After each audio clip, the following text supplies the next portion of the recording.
Bonjour à tous et bienvenue dans ce nouvel épisode de notre formation React, dans laquelle on va apprendre ensemble à créer des applications web avec le framework React. Alors dans ce nouvel épisode, on va voir ensemble comment fonctionnent les champs non contrôlés en React. Alors déjà pour commencer, je vais commenter ceci, histoire de voir aussi comment fonctionnent les commentaires en JSX. Il suffit de mettre deux accolades et ensuite les lignes de commentaires entre les accolades, ça veut dire que tout ce code sera ignoré. Je crée une nouvelle input.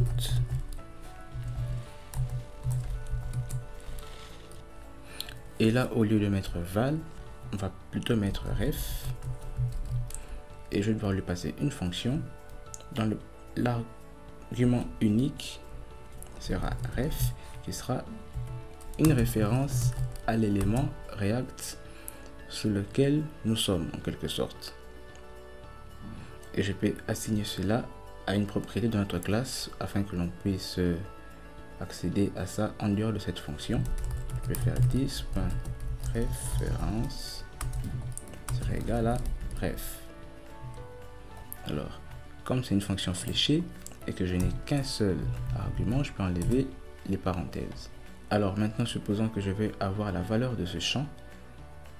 Alors, étant donné qu'il n'est pas contrôlé, on va supposer qu'après que l'utilisateur ait fini de saisir, il va cliquer sur le bouton « Cliquez-moi », ce qui va appeler la fonction handleClick.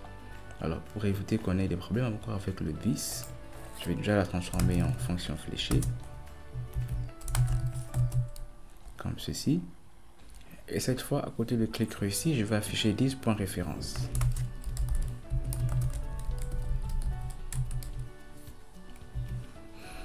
Alors, ça aura comme valeur, bien sûr, la balise input, si je ne me trompe pas.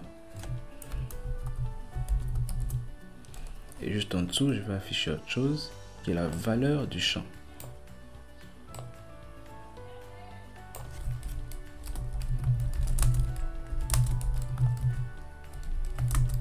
Sera égal à 10.référence.value, si je ne me trompe pas. Alors, en sauvegardant, on voit ce que ça donne.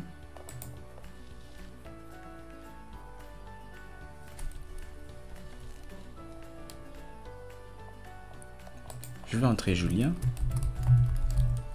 Je clique sur cliquez-moi. Et voilà la référence qui est input. Et la valeur du champ est Julien. Alors, ça sera déjà tout pour cette vidéo. Merci pour votre fidélité et pour la confiance.